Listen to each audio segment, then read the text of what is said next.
orang-orang yang bersilaturahim, bersabar, infak fi sabilillah, sholat tepat waktu, itu mereka akan dikembalikan lahum uqbaddar. Mereka akan bertempat di tempat yang paling baik. Jannatu Adn, yaitu surga Adn. Biasanya orang-orang nyebut apa? Adn. Itu Jannatu Adn. Kalau kita menyebutnya apa? Surga Adn. Surga Adn itu dalam satu hadis hanya diberikan kepada orang tiga. Satu para anbiya, dua para syuhada, tiga para siddiqin.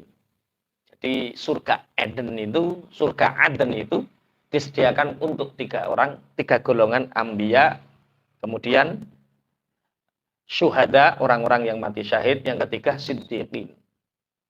Nah, untuk kita, kalau tidak bisa menjadi anbiya, wis ora mungkin iso.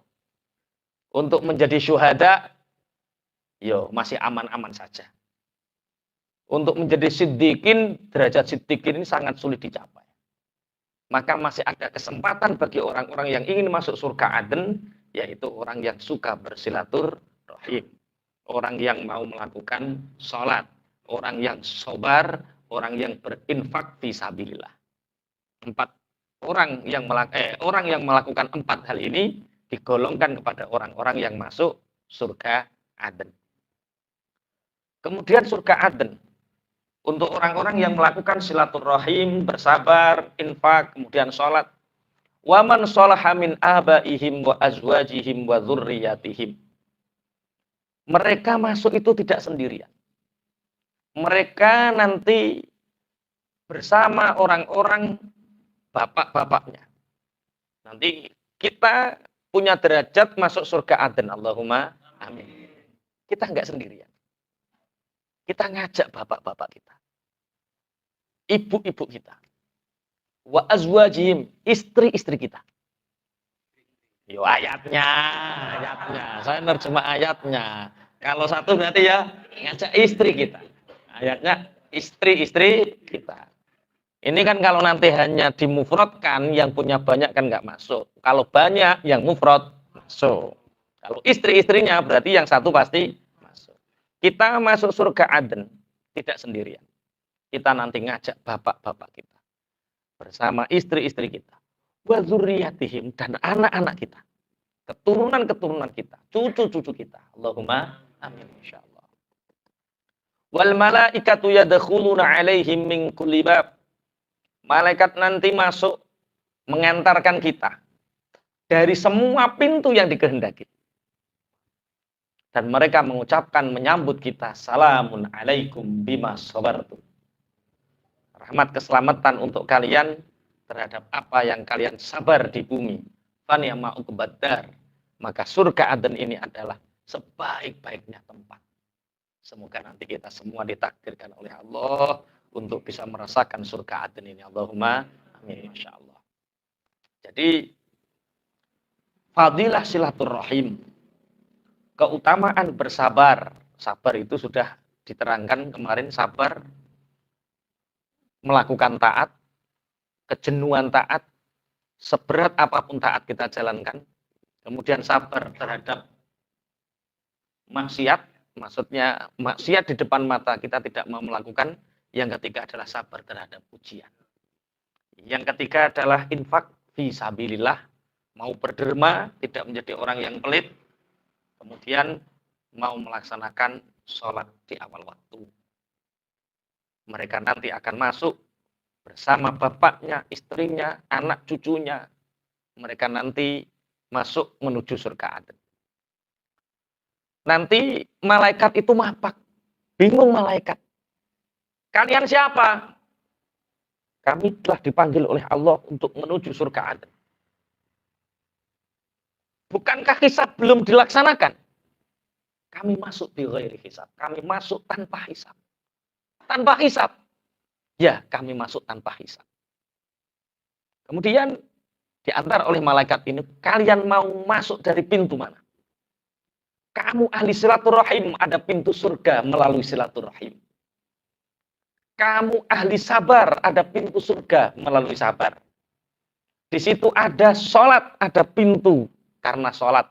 Dan kamu ahli berderma, kamu boleh masuk surga dari pintu derma itu. Silahkan, dari pintu mana kalian masuk? Masya Allah. Nanti anak berunding sama bapak, kita masuk dari pintu mana? Masya Allah. Sholaha itu artinya apa? Sholaha itu artinya sama-sama beriman. Bukan kok sing sitok neng neraka, sing sitok neng swarga. Sholaha itu sama-sama beriman dan sama-sama masuk surga. Cuma surga itu ada beberapa tingkatan. Ada yang eksekutif, ada yang ekonomi, ada yang bisnis. Eksekutif yang masyhur adalah Firdaus dan Aden. Misalkan Pak Toib ini surga Aden. Anaknya Jannatun Naim. Ini langsung anaknya ini langsung naik. Masya Allah Bapak, gara-gara Bapak, aku bisa melaksanakan di eksekutif, di Jannatun Aden. Atau kebalik, anaknya Toib ini bukan kok emperan. Ojo kasut lah, Cak. Yo Aden iki bahas surga, iki enggak bahas elek, bahas apa? Surga. Mestinya surga-surga eksekutif ini kan untuk anbiya, siddiqin, syuhada. Tapi kita bisa kalau kita punya 4 jalur tadi.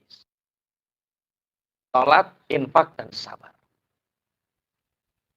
Anaknya Pak Toib ini di surga Aden, Pak Toib di Jannatun Naim. Maka nanti anaknya ini manggil, kamu anaknya siapa? Toib. Di mana dia? Di Jannatun Naim. Angkat, seret, ikut. Ibunya diangkat.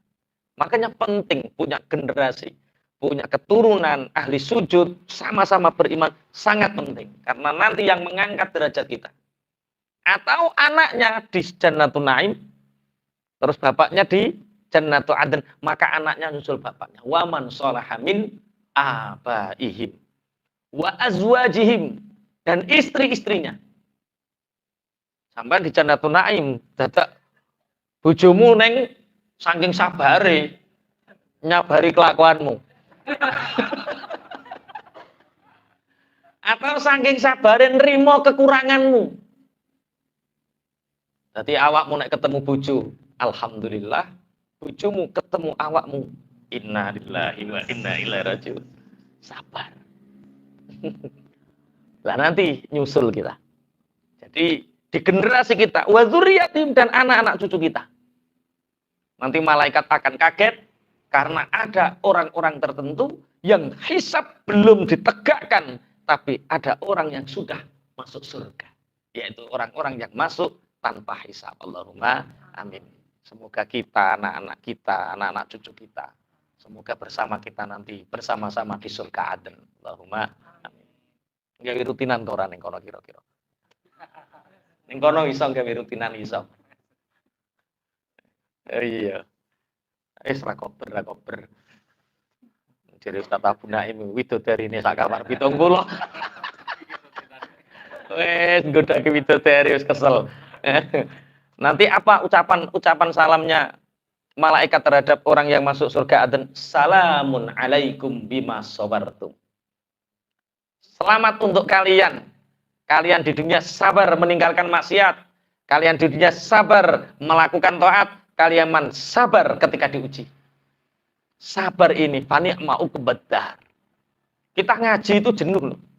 Pegel. Seperti ini perasaanmu gak jenuh, gak pegel. Pegel. Jenuh. Tapi karena ini taat dijalani. Perasaanmu ninggal maksiat gak berat toh piye? Wah, gak numpak mobil ono kafe. Opo gak kemecer toh? Perasaanmu. Wong semiran abang, semlohe. Perasaanmu gak kemecer. Podo wae. Tapi ngempet. Iku jenenge sabar ninggal no maksiat. Nek awake aja maksiat gede-gede, maksiut ta. Maksiut iku maksiat cilik. Kita sabar melakukan taat, sabar meninggalkan maksiat, itu butuh kesabaran tingkat tinggi. Butuh keseharian, butuh kebiasaan. Orang yang nggak biasa meninggalkan maksiat, maka akan sangat susah untuk meninggalkan maksiat. Orang yang taat, sabar melakukan taat, ini kalau nggak biasa, sulit. Nggak percaya, ojo ngaji. Patang pertemuan. Engkau nggak mokel sampai. Kecuali kok di WA Covid, nggak ngaji mas. Oh ya, kesempatan nih. Oke. Jadi sabar. Tapi yang paling berat adalah sabar ketika kita diuji oleh Allah. Dengan berbagai macam ujian. Maka nanti malaikat pertama nyambut kita komentarnya, salamun alaikum bima sabartu. Selamat untuk kalian terhadap apa yang telah kalian sabari di dunia. Fani ama'u kebadar. Maka sebaik-baik tempat adalah akhirat, atau kita nanti akan masuk jannatu adn. Allahumma amin. Masya Allah. وَالَّذِينَ يَنْقُضُونَ عَهْدَ اللَّهِ مِنْ بَعْدِ مِيثَاقِهِ وَيَقْطَعُونَ مَا أَمَرَ اللَّهُ بِهِ أَنْ يُوصَلَ وَيُفْسِدُونَ فِي الْأَرْضِ أُولَئِكَ لَهُمُ اللَّعْنَةُ وَلَهُمْ سُوءُ الدَّارِ.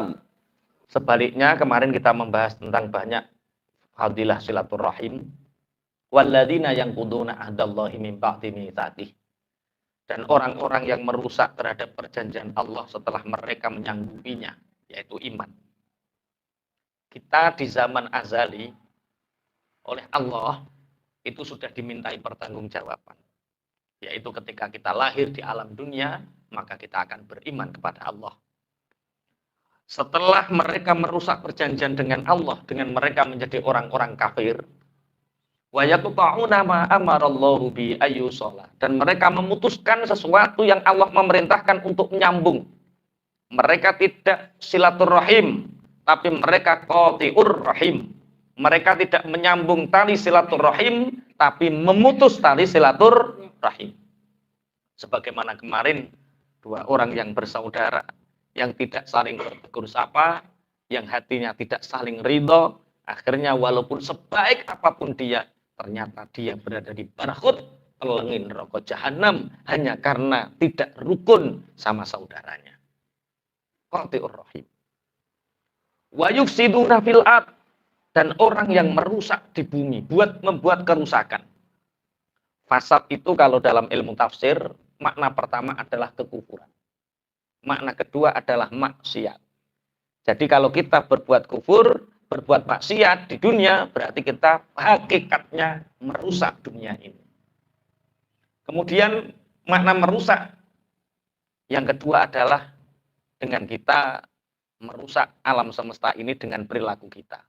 Zaharul fasadu fil barri wal bahri bima kasabat aydin nas. Jadi kerusakan alam raya ini karena perbuatan tangan-tangan manusia di daratan dan di lautan.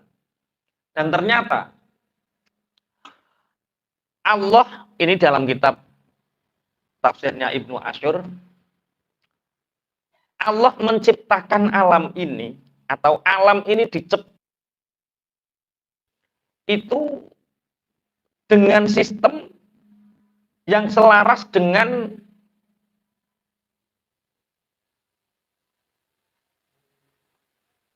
perbuatan manusia. Jadi Allah menciptakan manusia, Allah menciptakan alam. Ternyata alam ini diciptakan itu dengan satu sistem yang selaras dengan kebutuhan manusia. Dan kebutuhan manusia ini diselaraskan dengan keimanan manusia. Jadi umpama menungso niki kathah yang iman, banyak yang beriman, otomatis alam ini semakin baik. Tapi kalau semakin manusia banyak yang kufur, maka alam ini juga akan menjadi tidak baik. Itu satu sistematis.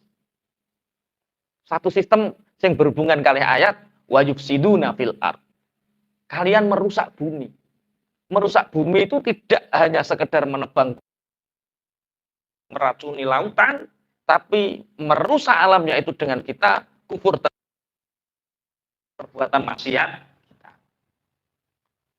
Ketika banyak orang yang sudah kufur, pangapunten, maka kalau di daratan semakin panas, lautan semakin tercemar, itu tanda bahwa bumi ini semakin banyak orang yang bermaksiat, bumi ini semakin banyak orang yang kufur kepada Allah Subhanahu wa taala.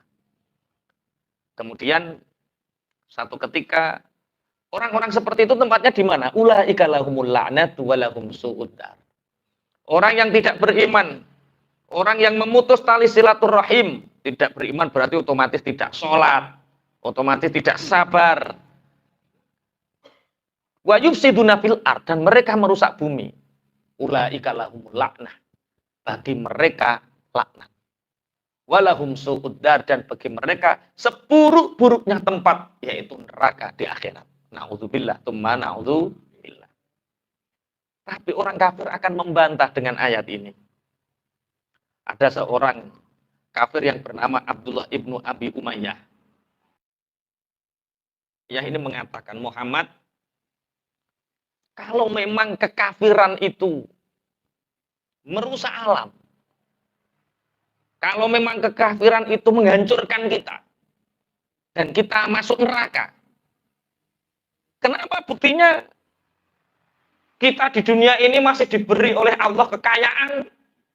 Delok kok kanca-kancamu melarat-melarat, kita yang kafir kaya. Sing duwe tol ini wong kafir atau wong Islam? Sing duwe pesawat kuwi lho, sing mbok haji mbok tumpaki kuwi lho. Kuwi wong kafir apa wong Islam? Sing duwe hotel ning pinggir-pinggir Mekah kae iki investore wong kafir apa wong Islam? Sampai sing gawe klambi ihrammu kuwi wong Cina. Lha iku tenan lho. Mereka akan mengatakan seperti itu kalau memang kekafiran itu merusak alam. Buktinya kita lebih kaya daripada orang-orang yang beriman. Kita lebih kaya daripada orang-orang mukmin. Akhirnya turun ayat. Allahu yabsutur rizqa liman wa yaqdir wa farihu bil hayatid dunya wa mal hayatud dunya fil akhirati illa mata'. Akhirnya turun ayat, Allah yang meluaskan rizki kepada siapapun yang dikehendaki, wa yaqdir, dan Allah sudah membuat rupek membatasi terhadap siapapun yang dikehendaki. Di ayat yang lain di surat Al-Baqarah, di surat Al-Baqarah, zuyyina lil ladzina kafarul hayatud dunya wa yaskharuna minal ladzina amanu. Orang-orang kafir itu hidupnya dihiasi oleh Allah dengan kehidupan dunia. Wa yaskharuna minal ladzina amanu, dan mereka menghina orang-orang yang beriman. Walladzina taqaw fawqahum yaumal qiyamah. Orang-orang yang bertakwa besok di hari kiamat oleh Allah diangkat derajatnya.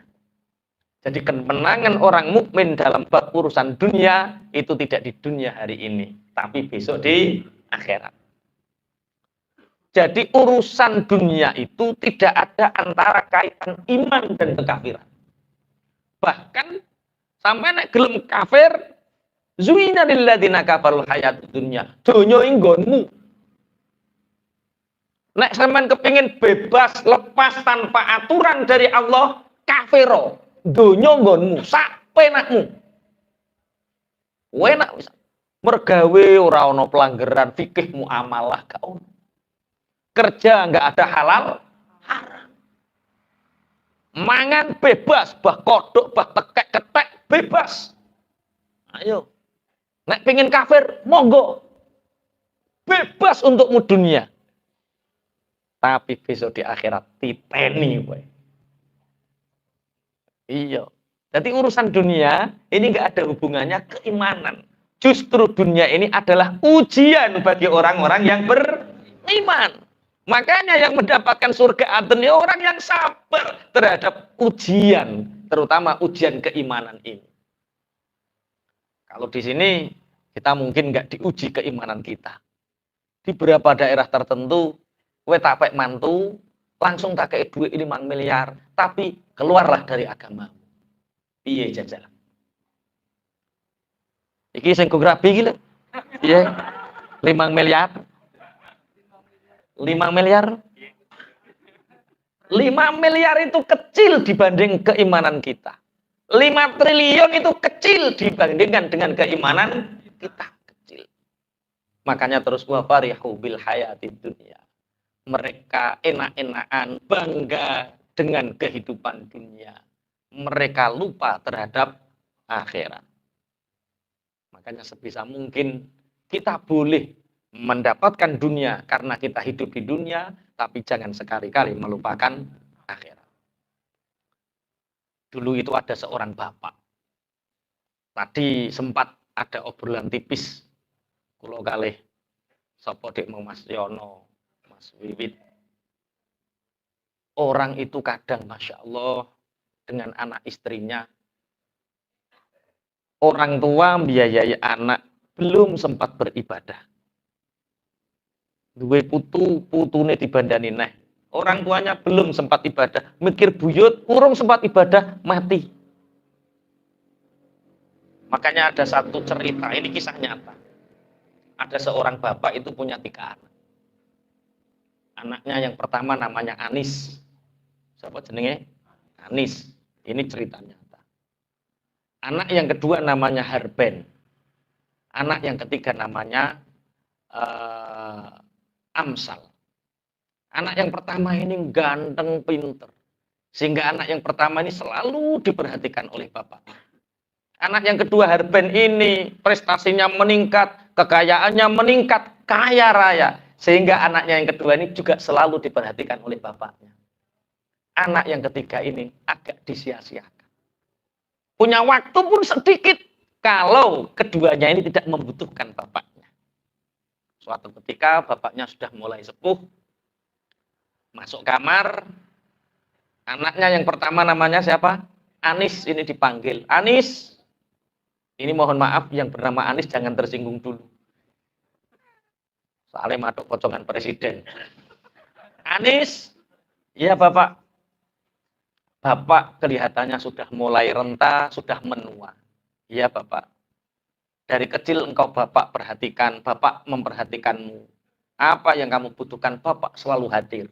Bahkan waktu bapak banyak tersiksa untukmu. Ya bapak, sebentar lagi bapak mau meninggal. Satu permintaan bapak, tolong. Apa bapak? Temani bapak ketika bapak mati. Ketika nanti bapak dikuburkan, tolong kamu ikut bapak. Apa jawaban Anis? Bapak orang akan menyangka saya gila nanti. Maaf bapak, kalau bapak mati cukup bapak saja. Jangan ajak-ajak saya. Keluar dengan perasaan sakit bapaknya mengatakan, keluar kamu. Harben masuk. Iya bapak. Kamu tahu, semua perhatianku untukmu. Waktu, tenagaku terkuras habis untukmu. Bapak sudah mulai menua. Tolong permintaan bapak ini turuti. Apa bapak? Sewaktu-waktu bapak mati, tolong ketika bapak dikuburkan, kamu juga ikut masuk ke liang lahat dan ikut dikuburkan. Bapak, kantor saya cabangnya semakin banyak, klien saya semakin banyak. Bagaimana mungkin aku mengikuti bapak? Dengan kecewa, bapaknya mengatakan keluar kamu. Akhirnya anak yang terakhir namanya Amsal dipanggil. Amsal, iya bapak. Maafkan bapak nak selama ini sering menyia-nyiakanmu. Waktu bapak habis untuk Anis sama Harben. Kamu hanya tak kasih waktu sedikit sekali. Bahkan tidak ada 5% dari waktu bapak. Ini sebentar lagi kelihatannya bapak mau meninggal. Bapak minta satu nak. Apa bapak? Temani bapak ketika bapak di liang lahat. Apa jawab Amsal? Kemanapun bapak meninggal. Kemanapun bapak pergi baik di alam kubur atau alam akhirat. Aku akan selalu menemani bapak. Tidak peduli apa kata orang.